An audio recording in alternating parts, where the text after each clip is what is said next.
네, 오늘 추석 연휴 앞두고 오랜만에 오신 가족들도 있고 또 처음 오신 가족들도 있고 정말 반갑고 감사합니다.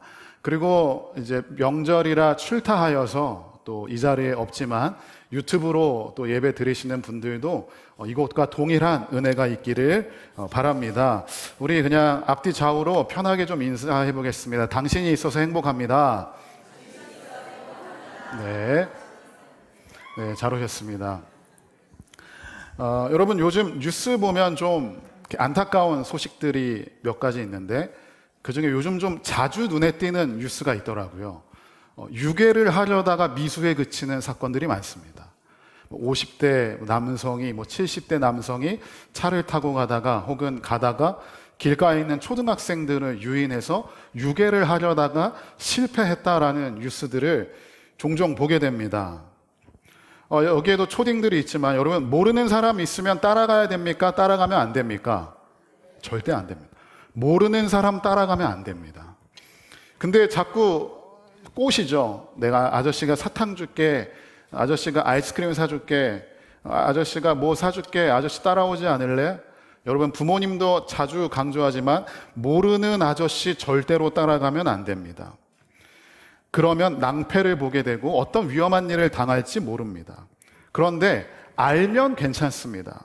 근데 여기서 안다는 것도 그냥 얼굴을 알고 이름을 아는 게 아니라 그 아저씨와 나와 관계가 있고 혹은 우리 엄마도 이 아저씨를 알고 이 아저씨도 우리 부모님을 알고 이 아저씨도 나를 알고 나도 이 아저씨를 알아.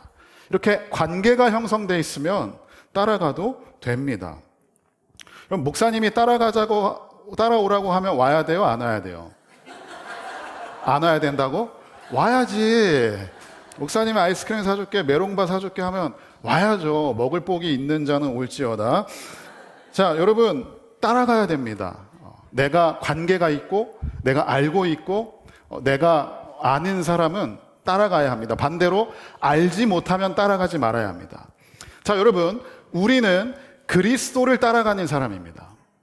우리 그리스도인, 신자, 성도는 예수님을 따라가는 사람입니다. 자, 그럼 질문 하나 하겠습니다. 여러분, 예수님 따라가시는데 예수님에 대해서 아십니까? 아시나요? 여러분, 제가 종이를 드리고 예수님에 대해서 아시는 대로 써보시오 하면 여러분, 뭐 쓰실 수 있습니까? 십자가, 나의 죄를 대신해서 죽으셨지. 오병이어의 기적을 일으키셨지. 하나님이 사람이 되어 오셨지. 그 다음 뭐가 있지? 뭐가 있더라? 여러분 뭐 있습니까? 네, 딱히 우리는 할 말이 없습니다. 여러분 알고 계십니까? 모른다면 왜 따라가십니까? 여러분 예수님이 누군지 모르는데 왜 따라가십니까? 아니 따라가더라도 알고 따라가셔야죠. 그분이 누구인지 알아야죠. 내가 따라가고 내가 인정하고 내가 믿는 그분이라면 우리는 알아야 합니다. 그런데 모르는데 왜 따라가십니까? 여기서 안다라는 말은 히브리어로 야다라고 합니다. 이 야다는 단순히 머리로만 아는 지식이 아니라 체험과 경험과 친밀한 관계를 통해서 깊이 깨닫고 이해하는 것을 의미합니다. 그러니까 머리로 예수님은 베들레헴의 그 마국간에 태어나셨고 나사렛에서 자라셨고 첫 번째 기적이 가나의 혼인잔치에 물을 포도주로 바꾸셨고 이런저런 기적을 행하셨고 십자가에 못 박혀 3일 만에 부활하셨지. 여러분 이 머리로만 아는 것 말고 정말 그분을 내가 경험하고 그분의 은혜를 체험하고 그분이 나의 왕 되시고 주 되심을 인정하고 그분을 그렇게 알고 계시냐 이 말입니다. 여러분 그 지식, 예수를 아는 지식, 이 지식이 우리 모두에게 필요한 줄로 믿습니다. 이 지식이 어떤 지식인가? 빌립보서 3장 8절입니다. 빌립보서 3장 8절 말씀 우리 함께 읽겠습니다. 시작. 또한 모든 것을 해로 여김은 내 주 그리스도 예수를 아는 지식이 가장 고상하기 때문이라. 내가 그를 위하여 모든 것을 잃어버리고 배설물로 여김은 그리스도를 얻고. 아멘. 예수를 아는 지식이 가장 고상합니다. 여기서 고상하다는 막 이렇게 우아하고 막 고상한 그게 아니고 탁월하다, 제일이다라는 의미입니다. 여러분 예수 그리스도를 아는 지식이야말로 우리가 가진 지식 중에 최고가 되어야 할 줄로 믿습니다. 한 번 더 말씀을 읽겠습니다. 요한복음 17장 3절입니다. 요한복음 17장 3절 시작. 영생은 곧 유일하신 참 하나님과 그가 보내신 자 예수 그리스도를 아는 것이니이다. 아멘. 자, 다시 한번 묻겠습니다. 여기에서 안다라는 건 헬라어로 기노스코, 체험적인 지식. 여러분, 이걸 쉽게 말하면 관계입니다. 관계가 없으면 알 수가 없습니다. 아까 모르는 아저씨를 따라가면 안 된다고 했습니다. 근데 아는 아저씨는 괜찮습니다. 왜냐하면 관계가 있기 때문입니다.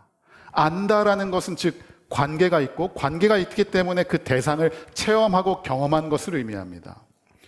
여러분, 예수를 아십니까?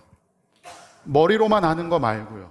지식적으로 아는 거 말고 정말 그분을 체험하고 경험하고 무엇보다 그분과의 관계가 있으십니까?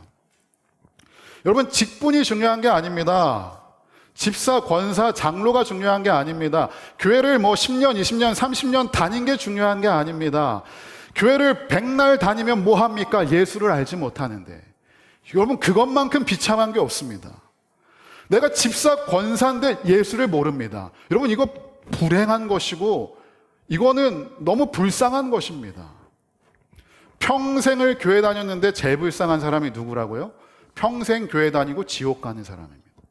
이것만큼 불쌍한 게 없습니다. 아니, 차라리 놀기라도 놀든가, 내 맘대로 살기라도 살던가, 교회 다닌다는 이유로, 직분이 있다는 이유로 뭔가 윤리적으로 도덕적으로 깨끗하게 살아야 할 것 같고, 주일날 쉬고 싶은데 교회 열심히 나오고 봉사도 하고 헌신도 하고 그렇게 열심히 신앙생활 했는데 예수를 모릅니다. 그분과의 관계가 없습니다. 여러분, 이것만큼 비참한 게 없습니다. 여러분, 오늘 이 시간 성령께서 역사하셔 예수 그리스도가 누구인지 깨달아지고 그분을 체험적, 경험적으로 알아 우리의 마음과 가슴이 뜨거워지며 예수를 인격적으로 만나 그분을 따라가는 역사가 일어나기를 주님의 이름으로 축복합니다. 그래서 여러분, 제가 명절에 어떤 설교를 해야 되나 고민하다가 딴 게 아니고 예수 그리스도에 대해서 선포해야겠다라는 생각이 들었습니다. 여러분, 오늘 이 시간 예수가 어떤 분인가에 대해서 알 텐데 이것이 여러분들 가슴속에 깊이 남기를 소망합니다. 예수 그리스도, 우리는 예수님을 예수 그리스도라고 합니다. 예수 그리스도가 무엇입니까? 풀 네임입니까? 크리스티아누 호날두, 데이비드 베컴, 예수 그리스도, 지저스 크라이스트. 여러분, 예수 그리스도는 이름이 풀 네임이 아닙니다. 예수는 이름입니다. 그리스도는 무엇일까요? 그리스도는 예수가 어떤 일을 하는지 알려주는 직분입니다.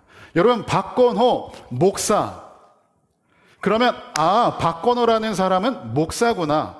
목사라는 직분은 우리가 기본적으로 알고 있지 않습니까? 목사기 때문에 교회에 어떤 이런저런 일들을 하고 성도들을 신방하고 예배를 인도하겠구나. 박건호는 목사구나.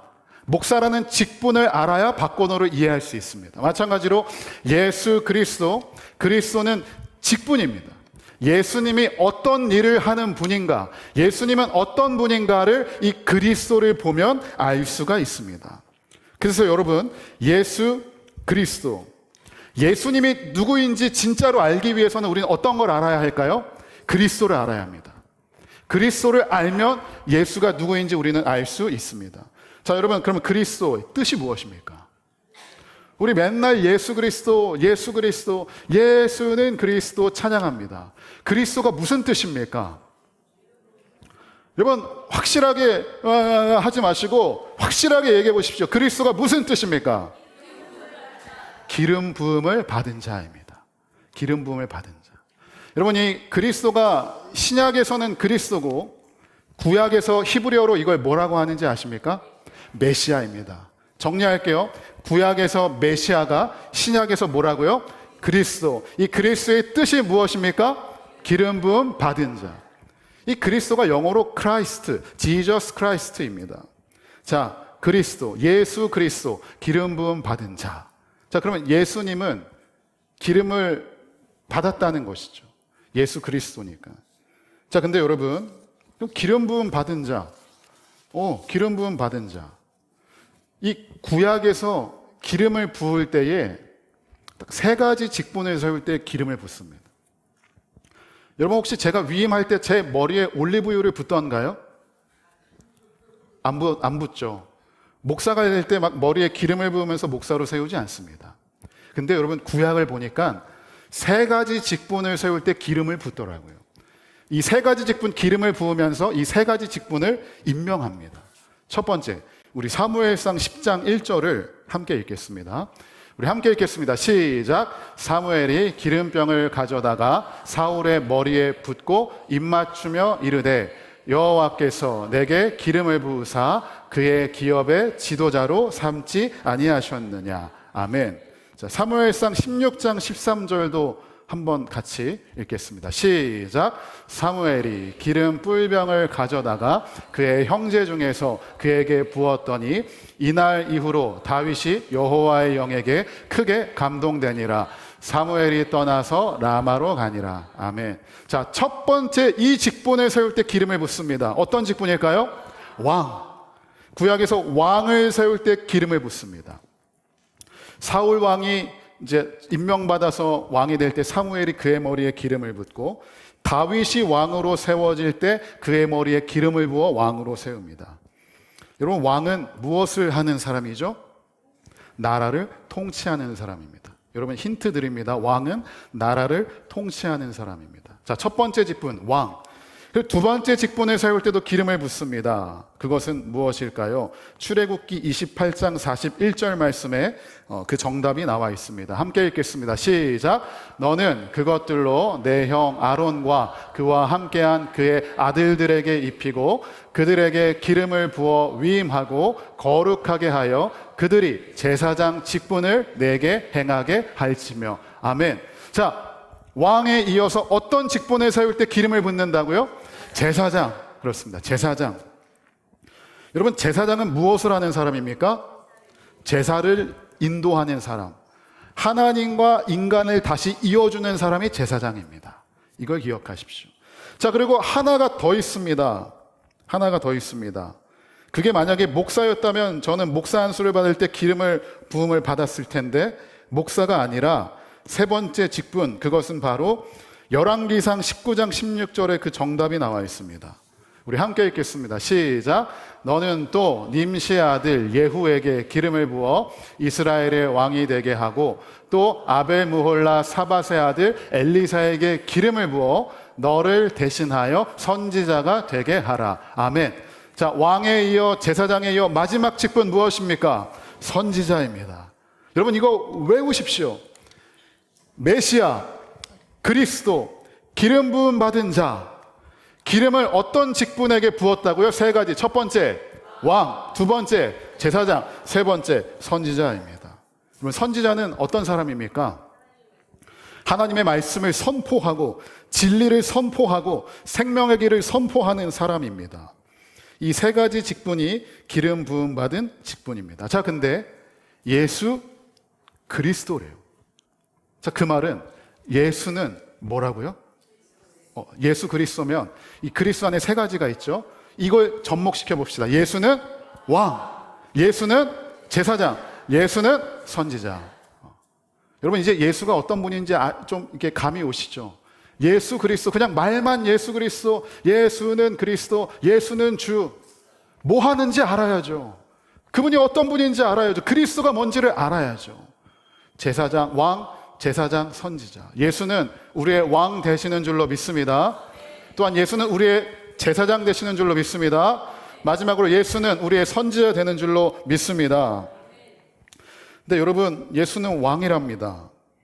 그리고 구약에서 많은 이스라엘 백성들이 고대했던 메시아, 그들이 고대했던 왕은, 그들이 생각한 왕의 이미지는 어떤 이미지냐? 이스라엘은 로마의 압제와 탄압 속에 있었죠. 너무너무 극심한 고통 가운데 있었습니다. 아, 이거 메시아가 와야 된다. 이거 왕이 와가지고 이거 다 뒤집어 엎어야 돼. 로마를 갈아 엎어야 돼. 군사적, 정치적, 경제적으로 우리에게 승리를 안겨다 줘야 돼. 이게 왕이야. 이게 우리가 기다리는 왕이야. 이것이 메시아야. 라고 고대했습니다. 과연 그 메시아는 언제 오는가? 그런데 갑자기 신약으로 넘어와서 메시아가 왔다는 거예요. 왕이 왔다는 거예요. 예수라는 왕이 등장했어요. 근데 이 예수라는 왕이 어때요? 칼과 총을 가지고 로마와 싸우는 게 아니라 가장 낮은 곳에서 가장 겸손한 모습으로 왕이 되어 주신다는 것입니다. 그러니까 예수가 우리의 왕 되심은 세상이 원하는 강력한 왕이 아니라 예수님이 다스리는 왕은, 예수님의 왕은 겸손과 사랑과 낮아짐으로 이 땅을 다스리는 것입니다. 요한복음 18장 36절을 함께 읽겠습니다. 시작. 예수께서 대답하시되 내 나라는 이 세상에 속한 것이 아니니라. 만일 내 나라가 이 세상에 속한 것이었더라면 내 종들이 싸워 나로 유대인들에게 넘겨지지 않게 하였으리라. 이제 내 나라는 여기에 속한 것이 아니니라. 아멘. 자, 여러분, 첫 번째 왕, 예수는 왕. 우리가 생각하는 왕, 강력한 정치와 강력한 군사력으로 이 땅을 다스리는 그 왕이 아니라는 것입니다. 예수님이 다스리는 이 땅은, 예수님의 왕국은 이 세상의 나라와 다스립니다. 어디를 다스립니까? 교회를 다스립니다. 예수님은, 왕으로 오신 예수님은 교회의 머리가 되셔서 교회를 다스리고 통치합니다. 또한 누구의 왕이 되십니까? 나의 왕이 되십니다. 여러분, 예수님은 그리스도로서 교회를 통치하시고 또한 성령 안에서 믿는 자들의 삶을 다스립니다. 여러분의 인생의 왕은 누구십니까? 예수 그리스도가 되어야 할 줄로 믿습니다. 왕은 백성을 통치합니다. 백성은 왕의 통치를 받아야 합니다. 우리는 예수님의 통치를 받아야 합니다. 그분의 말씀에 순종해야 합니다. 그럴 때에 우리의 인생은 가장 안전해지고 가장 복된 인생이 되며 나의 왕 되신 예수께서 나의 인생을 책임져 주실 줄로 믿습니다. 또한 예수는 제사장으로서 그 직분을 감당합니다. 여러분, 제사장, 구약에서 제사를 드립니다. 제사장은 하나님과 죄인의 그 연결고리를 해주는 직분이 바로 제사장입니다. 죄인이 그 제물을 가지고 제사장 앞에 옵니다. 그 제물에 안수하여 그 제물을 죽이고 피를 흘리고 각을 뜹니다. 그렇게 죄사함을 받게 됩니다. 근데 여러분, 이 죄인이 제사장 앞에 와서 제사 드리고 죄가 없는 상태로 돌아갔습니다. 또 죄졌어요. 그럼 어떻게 해야 돼요? 또 제물 가지고 와가지고 제사 드려야 됩니다. 돌아갔어요. 또 죄졌어요. 그럼 어떻게 해야 돼요? 또 제사장 앞에 와야 됩니다. 죄 없음 받고 돌아갔다가 죄 짓고 또 제사장 앞에 오고, 그래서 죄 없음 받고 돌아갔다 또 죄 짓고 돌아오고. 여러분, 구약의 제사는 반복되는 제사입니다. 근데 예수는 그리스도가 되어서 우리의 제사장이 되었습니다. 그 제사는, 예수님의 제사장으로서 그 제사는 단번에 드려서 끝난 제사입니다. 히브리서 9장 12절을 우리 함께 읽겠습니다. 시작.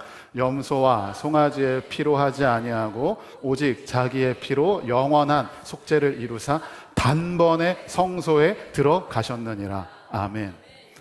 그동안 구약에선 영원한 속죄를 못 받았어요. 또 죄짓고 또 죄짓고 또 죄짓고. 근데 예수 그리스도가 우리의 제사장 되셔서 그 피로 영원한 속죄를 단번에 이뤘습니다. 자, 여러분, 죄사함 받으셨습니까? 한 번 더 묻겠습니다. 예수 그리스도를 믿음으로 죄사함 받으셨습니까? 그러면 죄사함을 받았지만 우리는 여전히 죄 많은 세상 가운데 있기 때문에 죄의 찌꺼기들이 우리에게 달라붙기도 하고 우리는 또 죄를 짓기도 합니다.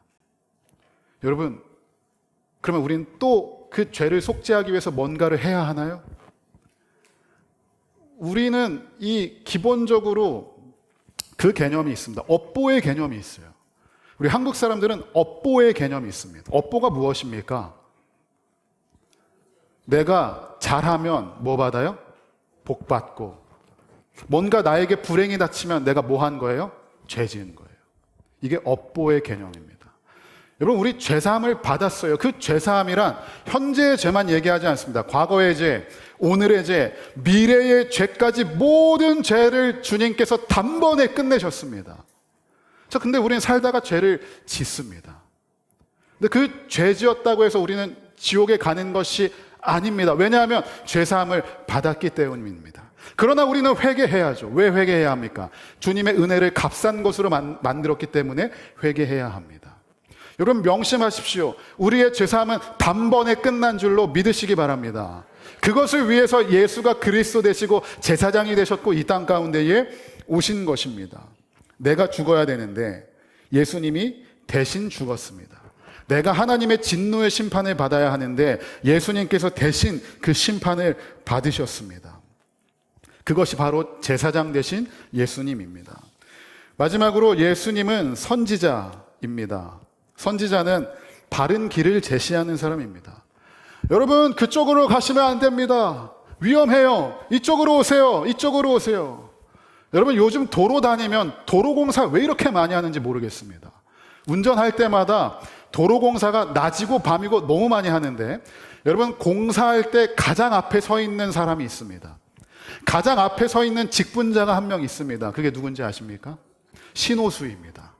빨간색 경광봉을 들고 그 밤에 신호수가 앞에 있습니다. 신호수가 뭐 합니까? 여러분 그쪽으로 가시면 안 되고 이쪽으로 가셔야 됩니다. 거기 도로 없습니다. 거기 공사 중입니다. 이쪽으로 라바콘으로 우리가 임시도로를 만들었으니까 이쪽으로 오세요. 이쪽으로 오세요. 신호수가 곧 선지자 같은 것입니다. 예수님이 여러분 그쪽으로 가면 망해요. 그쪽으로 가면 죽어요. 거기는 길이 없어요. 여러분 이쪽으로 오세요. 내가 길입니다. 내가 생명입니다. 내가 진리입니다. 이쪽으로 가야 여러분들은 살 수 있습니다. 이쪽으로 가야 여러분들은 안전하게 갈 수 있습니다. 이쪽으로 가야 여러분들은 행복해질 수 있습니다. 여러분 예수님이 이 선지자라는 것입니다. 내가 곧 길이요 진리요 생명이니. 요한복음 14장 6절 말씀입니다. 여러분 이 말씀은 다 외우시죠. 우리 함께 외워보겠습니다. 시작. 예수께서 이르시되 내가 곧 길이요 진리요 생명이니 나로 말미암지 않고는 아버지께로 올 자가 없느니라. 아멘. 여러분 운전할 때 내비게이션을 볼 것입니다. 요즘 도로는 내비게이션 없으면 굉장히 힘들죠. 내비게이션을 따라갑니다. 따라가다가 제가 전에 어떤 일이 있었냐면 방지턱이 하나 있었는데 그게 꽤 높았어요. 근데 제가 딴 생각하다가 그걸 그냥 빠르게 지나가서 남자분들은 가슴이 찢어지는 소리 있죠. 그 밑에가 다 갈리는 소리예요. 빠바바바박 하면서 밑에가 다 갈렸습니다. 제 가슴도 빠바바박 하면서 찢어지더라고요. 근데 여러분 그 방지턱을 그렇게 넘었다고 해서 에이씨 화나 막 내비게이션 집어던지고 에이씨 내 맘대로 갈 거야 하지 않습니다. 방지턱이 있고 도로가 울퉁불퉁하고 자동차가 밑에 한번 막 다 갈리고 그래도 결국 목적지로 가기 위해서는 무엇을 따라가야 합니까? 내비게이션을 따라가야 합니다. 그 과정에 뭐가 있든 방지턱이 있든 뭐 포트홀이 있든 뭐 신호가 너무 많든 뭐가 있든 중요한 건 그 과정에 뭐가 있는 게 중요한 게 아니고 목적지를 가기 위해선 내비게이션을 끝까지 따라가야 합니다. 우리 인생도 마찬가지입니다. 가다가 방지턱이 있어요. 덜컹합니다. 가다가 도로에 빵꾸가 나 있어요. 타이어가 거기 빠지면서 덜컹합니다. 방지턱이 연속으로 있어요. 덜컹덜컹합니다. 때로는 스쿨존 앞이라서 속도를 늦춰야 합니다. 빨리 가고 싶은데 느리게 가야 합니다. 때로는 돌아 우회길로 가기도 합니다. 그러나 중요한 건 무엇입니까? 목적지로 가기 위해서는 끝까지 내비게이션을 따라가야 합니다. 여러분 예수가 우리의 길이라고 합니다. 예수를 따라가야 합니다. 물론 그 가는 길이 좀 덜컹거릴 수 있습니다. 조금 느리게 가야 할 수도 있습니다. 조금 불편할 수도 있습니다. 그러나 내가 살 수 있는 길, 내가 행복해질 수 있는 길, 그 유일한 길은 오직 예수 그리스도를 따라가야 할 줄로 믿습니다. 그렇게 예수님은 우리의 그리스도가 되셔서 왕이 되시고 제사장이 되시고 선지자가 되셨습니다. 이제 그 뜻을 아시겠습니까? 여러분 죄인의 특징이 있습니다. 죄인의 특징, 가장 큰 특징, 내가 왕이 되고자 하는 것입니다. 쉽게 얘기하면 내가 하나님이 되고자 하는 것입니다. 더 쉽게 얘기하면 그냥 내 인생 내 마음대로 살고 싶어 하는 것, 기준도 없고 선도 없고 그냥 내 뜻대로 내 마음대로 하고 싶어 하는 것이 죄인의 특징입니다. 그런 죄인에게 예수님의 왕으로 훅 다가왔어요. 야, 이제 더 이상 너의 인생 너가 왕이 아니야. 이제 내가 왕할 거야. 더 이상 너의 인생의 주권자는 너가 아니야. 내가 너의 인생의 주권자가 될 거야. 이제 너 마음대로 살지 못해. 내 마음대로, 예수님의 뜻대로 살아야 돼. 근데 그게 가장 행복한 인생이야. 너 마음대로 못 살면 힘들 것 같지, 불편할 것 같지, 막 내 마음대로 안 되니까 막 속이 터질 것 같지. 아니, 내 마음대로 하지 못하고 주님의 뜻대로 사는 것이 가장 행복한 길이야 라고 말씀하시면서 왕이신 예수님이 우리의 인생 가운데에 훅 찾아오셨습니다. 모든 선택의 순간마다 내 뜻이 아니고 주님의 뜻대로 하는 것입니다. 가정과 직장과 교회에서 내가 왕의 자리에 앉으려고 할 때마다 예수님이 나의 왕이다라는 것을 인정하고 주님의 다스림에 복종하는 삶을 살아야 하는 것입니다. 여러분, 운전을 생각하십시오. 여러분, 운전대를 잡을 때 술 마신 채로 운전대 잡을 수 있습니까? 없습니까? 없습니다. 술 마신 채로 운전대를 잡으면 그것은 죽음을 향한 길입니다. 근데 마치 내가 내 인생의 왕으로 살아가는 건 내가 술을 진탕 마셨는데 운전대를 잡는 것과 똑같습니다. 내가 내 인생의 주권자가 되는 것, 내 맘대로 살겠다고 하는 것, 내 운전대 제가 잡을 거예요. 난 술을 마셨고 길도 모르고 운전 면허도 없지만 내가 내 인생 운전대 잡을 거예요. 여러분, 이건 죽음을 향한 지름길입니다. 언제 사고 날지 모릅니다. 목적지까지 제대로 갈 수 있는지도 모르겠습니다. 근데 예수님이 우리에게 말씀합니다. 야, 건호야, 운전대 내가 잡을게. 너는 뒷자리에서 편하게 쉬면서 가. 이게 가장 안전해. 너 나 못 믿어? 야, 나 베스트 드라이버야. 내가 운전할게. 내가 안전하게 너 모셔다 드릴게. 내가 안전하게, 내가 빠르게 모셔다 드릴 테니까 건호야, 너는 뒷자리에 앉아서 졸면서 가도 되고 핸드폰 하면서 가도 되고 편하게 가. 운전대 내가 잡을게. 여러분, 왕이신 예수께서 여러분들의 인생의 운전대를 잡기를 원하시고 계십니다. 여러분의 인생의 운전대를 예수 그리스도께 맡기는 저와 여러분 다 될 수 있기를 주님의 이름으로 축복합니다. 예수님은 그렇게 우리의 왕이 되기를 원하십니다. 또한 여러분, 예수님이 우리의 제사장 되시기 때문에 더 이상 죄의 무게에 짓눌려 살지 마십시오. 우리는 이미 십자가의 은혜로 용서받았습니다.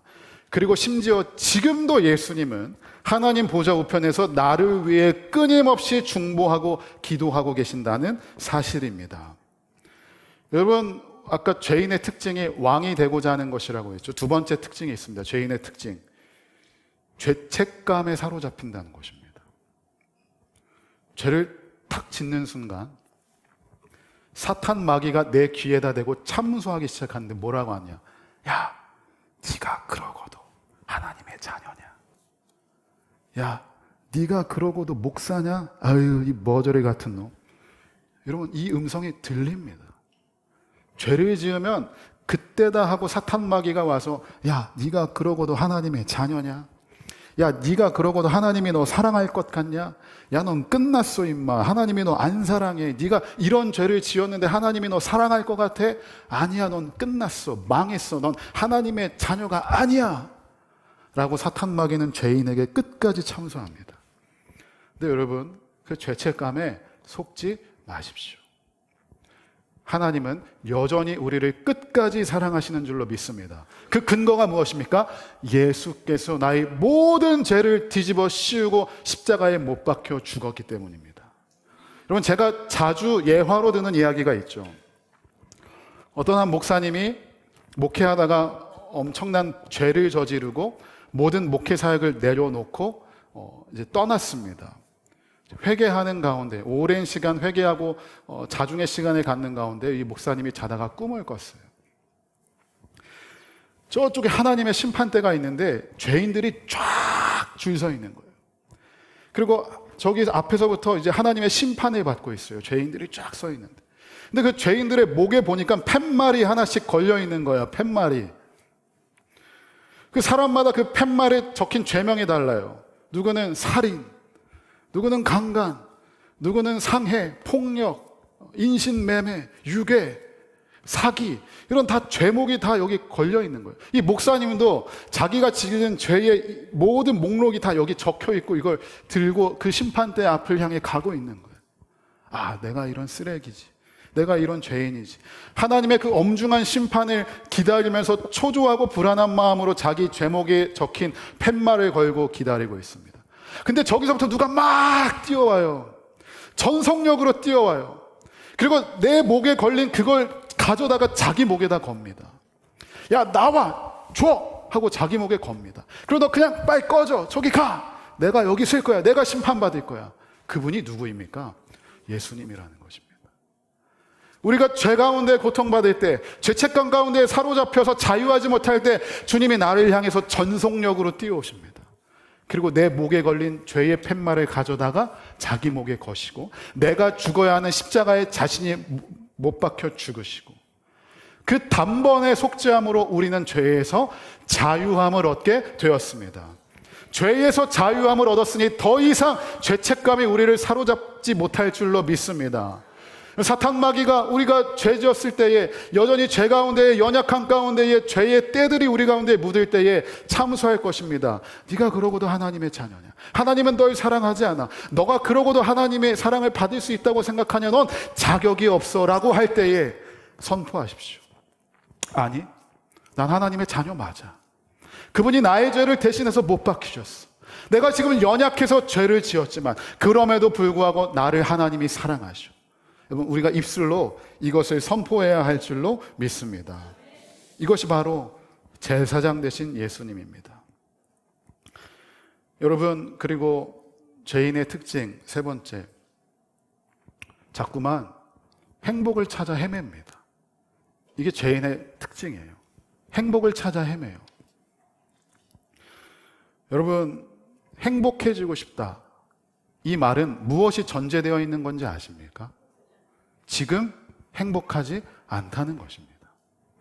지금 불행하고 지금 행복하지 않기 때문에 행복을 찾고 싶은 것입니다. 행복해지고 싶은 것입니다. 왜? 지금 행복하지 않기 때문입니다. 죄인은 지금 행복하지 않습니다. 근데 선지자로 오신 예수님이 우리 삶 가운데 훅 오셔서 외칩니다. 내가 행복해지는 비밀 하나 알려줄게.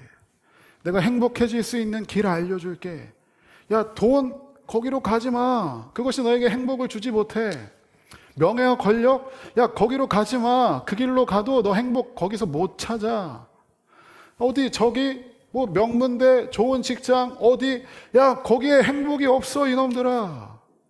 행복은 거기 있는 게 아니라 나에게 있어. 내가 곧 길이야. 행복으로 갈 수 있는 유일한 길이야. 내가 곧 생명이야. 나에게 오지 않을래. 예수님이 선지자로 오셔서 우리에게 말씀합니다. 여러분, 행복을 찾아 헤매이고 계십니까? 예수께로 돌아오시기를 바랍니다. 행복은 다른 곳에 있지 않습니다. 행복은 돈에 있지 않습니다. 우리 자본주의를 살아가는 이 시대에 돈이면 다 될 것 같아. 돈이면 행복해질 것 같아. 아니요. 돈이면 편할지는 몰라도 평안하지 않습니다. 우리의 진짜 행복은 오직 길 대신 예수 그리스도에게 있는 줄로 믿습니다. 자, 그렇게 예수님은 그리스도로 우리 가운데에 오셔서 왕이 되어 주시고 제사장이 되어 주시고 선지자가 되어 주셨습니다. 근데 여러분, 이런 질문이 생길 수 있습니다. 그래서 뭐? 그게 나랑 무슨 상관인데? 예수님이 그리스도로 오셨는데 그게 나랑 무슨 상관인데? 그게 내 영혼과 무슨 상관인데? 여러분, 왜 예수님은 우리의 그리스도가 되셔야만 했을까요? 이제 그리스도의 뜻을 정확하게 알았습니다. 왕, 제사장, 선지자. 근데 여러분, 예수님은 왜 그리스도가 되셔야만 했는가? 그 이유는 단 하나입니다. 이게 복음입니다. 바로 하나님과 내가 화목해지기 위해서입니다. 다시 한번 말씀드리겠습니다. 여러분, 이게 복음입니다. 하나님과 내가 다시 화목해지기 위해서 예수는 그리스도로서 이 땅 가운데에 오신 것입니다. 여러분, 화목하는 것, 행복해지고 싶은 것, 우리가 행복을 찾는 이유도 하나입니다. 하나님과 불화하기 때문에, 하나님과 관계가 끊어졌기 때문에 하나님으로부터 오는 행복을 누리다가 이게 끊어지니까 인간은 자꾸만 행복을 찾습니다. 아, 나 행복하고 싶다. 나 화목하고 싶다. 근데 하나님을 떠난 인간은 어디에서도 행복을 찾을 수가 없습니다. 하나님과 불화한 인간은 어디에서도 그 마음 가운데에 평안이 없습니다. 우리는 하나님과 화목해져야만 합니다. 그때에 비로소 우리는 행복해질 수 있고 평안해질 수 있는 것입니다. 여러분, 이사야 59장 2절 말씀을 함께 읽겠습니다. 이사야 59장 2절 말씀 시작. 오직 너희 죄악이 너희와 너희 하나님 사이를 갈라놓았고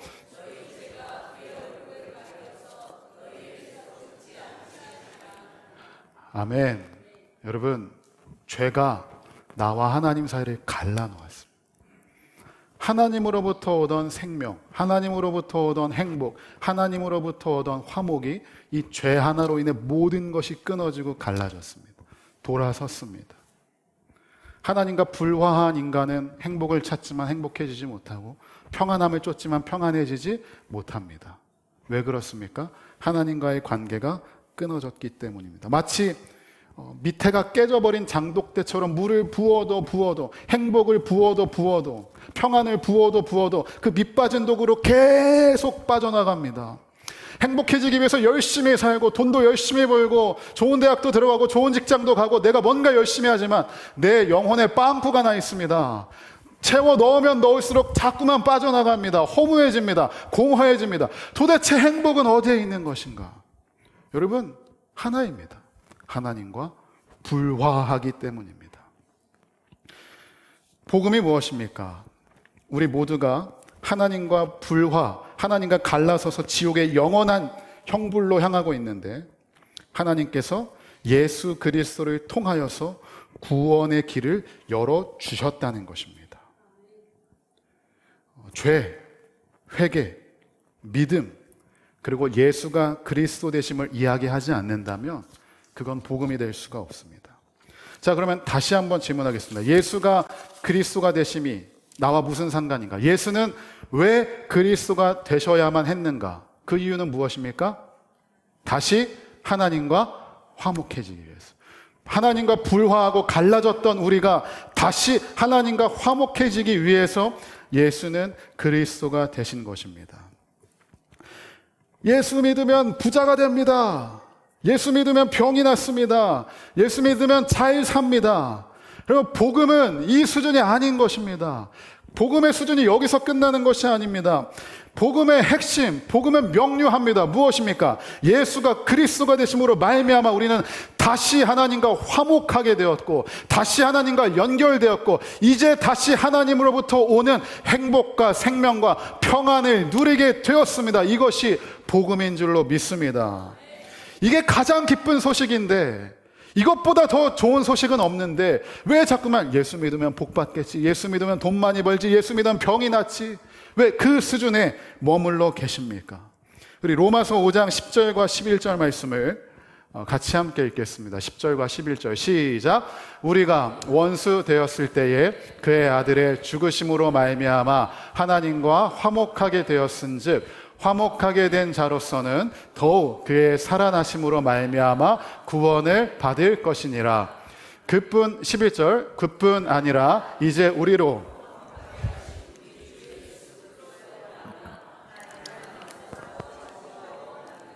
아멘.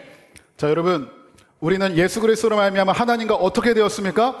화목하게 되었습니다. 이게 복음입니다. 이게 살 길입니다. 하나님과 화목해지는 것이 우리의 목표이고 우리 삶의 이유이고 삶의 의미가 되어야 합니다. 돈 아무리 벌어도 하나님과 불화하면 그 인생 저주받은 인생. 좋은 대학 들어가고 좋은 직장 들어가도 하나님과 불화하고 하나님의 얼굴을 쳐다볼 수 없고 하나님과 깨어진 관계라면 어디에도 평안은 없습니다. 우리 가족이 다 건강하고 다 그럴듯하게 살고 돈도 잘 벌고 자녀들 좋은 대학 들어가고 좋은 직장 들어가고 아무리 행복하게 사는 것 같아도 하나님과 불화한 상태라면 가장 비참한 인생입니다.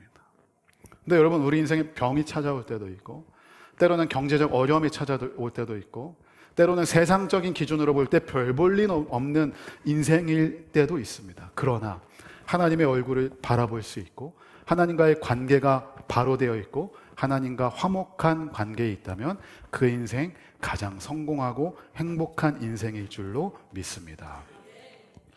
골로새서 1장 21절과 22절 말씀을 우리 한 번 더 읽겠습니다. 21절부터 22절 시작. 전에 악한 행실로 멀리 떠나 마음으로 원수가 되었던 너희를 이제는 그의 육체의 죽음으로 말미암아 화목하게 하사 너희를 거룩하고 흠없고 책망할 것이 없는 자로 그 앞에 세우고자 하셨으니 아멘. 여러분, 이것을 위해서 예수가 그리스도가 되셨습니다. 이것이 바로 하나님의 사랑입니다. 이 예수가 나의 그리스도 되심을 머리로만, 지식적으로만, 또 이거 집에 가셔가지고 그냥 딸딸딸 외우듯이 예수는 그리스도, 왕, 제사장, 선지자, 오케이, 끝. 이게 아니고, 여러분, 그것이 정말 나에게 인격적으로 다가오고 그 예수님을 경험하여서 나의 인생 예수가 왕이지. 더 이상 내가 쥐고 있는 인생의 운전대 내가 내려놓고 우리 주님께 맡겨야지. 난 그 주님의 다스림을 받아야지. 예수님이 나의 제사장이지. 나의 모든 죄가 예수를 믿음으로 말미암아 해결되었지. 더 이상 죄책감에 묶여있지 않고 나는 자유해야지. 예수님이 선지자 되시지. 오직 그 길만이, 예수님만이 내가 살아날 수 있는 길이지. 더 이상 행복을 찾아 다른 길 여기저기 헤매이는 것이 아니라 예수 그리스도 그 길을 향해 나아가야지. 이 결단과 다짐이 우리 모두에게 있기를 주님의 이름으로 축복합니다. 마지막으로 여러분, 이 모든 일, 하나님과 화목하게 되고 예수가 우리의 그리스도 되심은 단 하나로부터 출발합니다. 그것은 무엇입니까? 하나님이 여러분들을 사랑한다는 사실입니다. 여러분, 이 사실을 잊지 마십시오. 하나님이 나를 사랑합니다. 하나님이 여러분을 사랑합니다. 하나님이 너를 사랑한다고요. 하나님이 우리를 사랑하기 때문에 자기의 하나밖에 없는 독생자 그 아들 예수를 죽이면서까지, 십자가에 못 박으면서까지 우리를 위해 모든 것을 내어주셨습니다. 근데 여러분, 무엇이 부족하십니까? 여러분, 무엇이 부족하여서 그렇게 행복을 찾아 헤매십니까? 하나님의 사랑 이거 하나면 충분하지 않습니까? 그분이 나를 위하시는데, 이 온 천지 만물을 창조하신 그분이 나를 사랑하신다는데, 그분이 나를 위하신다는데, 여러분, 무엇이 두려우시며 무엇이 부족하시며 무엇 때문에 쩔쩔매고 계십니까? 하나님이 나를 사랑하셔서 예수를 이 땅 가운데에 그리스도로 보내시고 나의 모든 죄를 대속하시며 나를 주님의 자녀로 삼아주셨습니다. 그래서 여러분, 그 사실을 의지하여 예수가 그리스도 되심을 고백하는 저와 여러분 다 될 수 있기를 주님의 이름으로 축복합니다. 우리 마태복음 16장 16절, 우리 성경 몇 구절만 함께 읽겠습니다. 마태복음 16장 16절. 이 베드로의 고백이 나의 고백이 되기를 소망합니다. 시작. 시몬 베드로가 대답하여 이르되 주는 그리스도시요 살아계신 하나님의 아들이시니이다. 아멘. 여러분, 이 고백이 여러분들의 고백이 되길 주님의 이름으로 축복합니다. 사도행전 5장 42절입니다. 저는 우리 교회가 그런 교회가 되기를 소망합니다. 시작. 그들이 날마다 성전에 있든지 집에 있든지 예수는 그리스도라고 가르치기와 전도하기를 그치지 아니하니라. 아멘. 여러분, 가정에서, 그리고 우리 교회에서 세상의 소리, 그냥 목사의 쓸데없는 소리, 내 얘기가 아니라 오직 예수는 그리스도가 되신다라는 이 선포가 여러분들의 가정과 우리 교회 가운데에 퍼질 수 있기를 주님의 이름으로 축복합니다. 마지막으로 제가 성경 한 구절 읽고 우리 찬양하고 기도하겠습니다. 아까 우리 찬양했던 찬양의 내용입니다. 내가 확신하노니 사망이나 생명이나 천사들이나 권세자들이나 현재일이나 장래일이나 능력이나 높음이나 깊음이나 다른 어떤 피조물이라도 우리 주 그리스도 예수 안에 있는 하나님의 사랑에서 끊을 수 없으리라. 아멘.